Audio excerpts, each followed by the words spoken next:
Hello friends, மாலை வணக்கம்.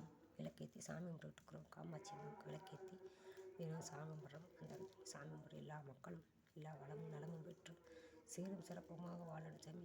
எல்லாருக்கா நல்லா வேண்டிக்கிறோம். நல்ல மழை பெய்யணும். எங்கள் ஊரில் நல்ல மழை பெஞ்சிச்சு. நான் தினமும் வேண்டிக்கிறேன். எனக்காக மட்டும் எல்லாருக்காகவும் வேண்டிக்கிறேன். குடும்பத்துக்கு எல்லோரும் நல்லா இருக்கணும்னு நினைக்கிறேன். நான் கடவுளை வேண்டிக்கிட்டு எல்லா மக்களும் நல்லா இருக்கணும் சாமி. தெய்வத்தோட அனுக்கிரகம் எல்லாருக்கும் கிடைக்கணுங்கிறத என்னோடய ஆசை, அன்பு. நம்ம எல்லாருக்கும் நல்லது தானே செய்வோம். என் வீட்டுக்காரர் ஜாதகம் பார்ப்பார். எல்லாருக்கும் நல்லது தான் சொல்லுவார். நல்ல பாசிட்டிவாக சொல்லுவார். எல்லாருக்கும் கோயிலுக்கெல்லாம் போக சொல்லுவோம், சாமி கும்பிட சொல்லுவோம். வேற ஒன்றும் சொல்ல மாட்டார் அவர். பரிகாரம் இதெல்லாம் சொல்ல மாட்டார். சாமி கும்பிடத்தையும் சொல்லுவோம். அதே மாதிரி தான் நாங்களும் வீட்டில் டெய்லி விளக்கேற்றி 2 பேருமே சாமி கும்பிட்ருவோம். நம்ம ஜாதகம் பார்க்க தொழில் பண்ணுறோம். எல்லாமே கடவுளை டெய்லி 2 நேரமும் விளக்கேற்றி சாமி கும்பிட்ருவோம்.